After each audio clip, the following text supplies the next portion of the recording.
आणि शिक्षण मंत्री वर्षा गायकवाड सध्या बोलतायत, आपण ऐकूया. निर्णय जाहीर केला सीबीएसईच्या 12वीच्या परीक्षा रद्द करण्यासंदर्भामधला.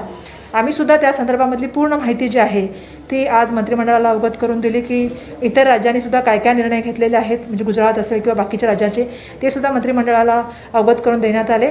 आणि आज आम्ही आमच्या शालेय शिक्षण विभागाच्या माध्यमातून डिझास्टर मॅनेजमेंटला फाईल मूव्ह करत आहोत आणि त्याच्या माध्यमातून डिझास्टर मॅनेजमेंटची मिटिंग होईल. कारण आपल्यालाही माहिती आहे की कोविडची ही परिस्थिती ही असाधारण अशी परिस्थिती आहे आणि असाधारण अशा परिस्थितीमध्ये हे सगळे जे निर्णय होत आहेत ते डिझास्टरच्या अंतर्गत होत आहेत आणि म्हणून या तऱ्हेची फाईल आता आमची आज मूव्ह झालेली आहे.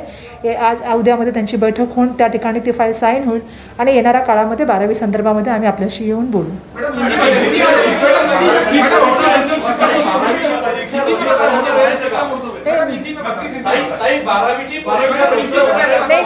मैं बताना चाहती हूँ कि जिस तरह से आप सबको मालूम है कि कोरोना की असाधारण परिस्थिति में जो निर्णय होते आ रहे हैं और आप सबको मालूम है कि 12th की परीक्षा जो थी वो 23 अप्रैल को होने वाली थी, जिसको हमने मई एंड तक पोस्टपोन किया था.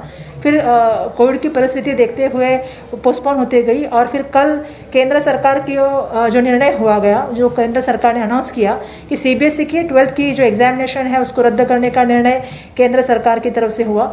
उससे पहले केंद्र सरकार ने जो शिक्षा मंत्रियों के साथ वीसी ऑर्गेनाइज की थी, जिसमें हमने भी ये भूमिका रखी थी कि जिस तरह से परिस्थिति है, चाहे वैक्सीनेशन की बात हो, चाहे बच्चों की हेल्थ और सुरक्षा की बात हो, आज 1.5 साल से बच्चे पढ़ रहे हैं, उनके मानसिक स्वास्थ्य की बात हो, तो ये बातें हमने वहाँ पे रखी थी. और आने वाले दिनों में बारिश की बात है, उसकी बात हमने रखी थी. और मुझे कहना पड़ेगा कि केंद्र सरकार की हमने भूमिका रखने के बाद माननीय मुख्यमंत्री महोदय जी ने भी फेसबुक लाइव के माध्यम से जो है वो केंद्र और राज्य में एक सूत्रता होनी चाहिए और जिस तरह से केंद्र और राज्य एक साथ मिलकर चलने चाहिए, जो भूमिका उन्होंने कही थी, उसके बाद कल केंद्र सरकार ने आपको पता है कि सीबीएसई की 12वीं की परीक्षा रद्द करने का निर्णय लिया है. कुछ राज्यों ने आज निर्णय लिया है, उससे पहले कुछ राज्यों ने निर्णय लिया था. तो सब हमने मंत्रिमंडल को अवगत किया गया और शालेय शिक्षण विभाग की तरफ से डिजास्टर मैनेजमेंट के लिए एक हमने फाइल 12th के लिए मूव की है और यही मुझे लगता है कि 1-2 दिन में उनकी मीटिंग हो जाएगी और आने वाले दिनों में उनका निर्णय हमें प्राप्त होगा. 12वीच्या परीक्षा रद्द झाल्या असं म्हणायचं का आता? होईल की नाही काय समजायचं? असं आहे की आपल्यालाही माहिती आहे, मी सर्वसाधारणपणे सुरुवातीपासून सांगते आणि जे मी सीबीएसईला पत्र पण लिहिलेलं आहे किंवा मी जसं सांगितलं की वॅक्सिनेशन असेल किंवा मुलांची आज मानसिकता असेल की मुलं एका ठिकाणी पॅन्डेमिकशी लढत आहे, दुसऱ्या ठिकाणी अभ्यासाचं त्यांच्यावरती दडपण आहे, अशा परिस्थितीमध्ये आमची भूमिका ही आहे की सुरक्षित आणि मुलांसाठी एक चांगलं आरोग्यमय वातावरण निर्माण करणं. आणि म्हणून आमची भूमिका तर पहिल्यापासून स्पष्ट आहे, जी आम्ही केंद्राला कळवली आणि म्हणून काल आम्ही त्यांच्या भूमिकेचं स्वागत सुद्धा केलं. त्यामुळे आमची भूमिका स्पष्ट आहे. ती भूमिका आम्ही आज जे आहे ते डिझास्टर मॅनेजमेंटला कळवलेली आहे. त्यांची बैठक होईल कारण प्रोसिजरनुसार, कारण ही परिस्थिती जी बघितली तर असाधारण अशी परिस्थिती आहे, त्यामुळे निर्णय सुद्धा असाधारण असे घ्यावे लागतात आणि म्हणून डिझास्टर मॅनेजमेंटचं एकदा आम्हाला आलं परमिशन की त्यावेळेला मला असं वाटतं की आम्ही ह्या संदर्भामध्ये अनाउन्समेंट करू.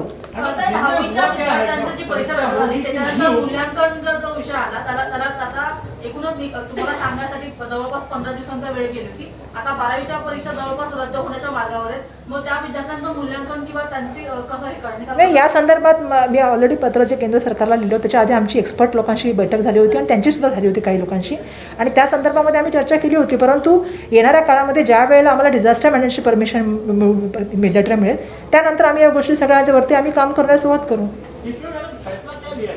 फैसला ये हो गया कि शालेय शिक्षण विभाग की तरफ से हमने प्रस्ताव अभी डिजास्टर मैनेजमेंट को भेजा है. डिजास्टर मैनेजमेंट की तरफ से हमें वो प्रस्ताव को मंजूरी मिलती है. प्रस्ताव तुम्हाला माहिती आहे काय प्रस्ताव आहे?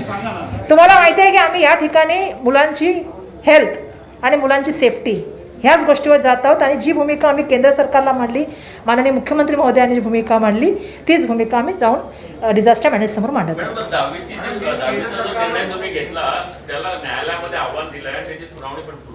हो, त्याची काल हिअरिंग एक झालेली आणि तर पुढची हिअरिंग मला वाटतं उद्या.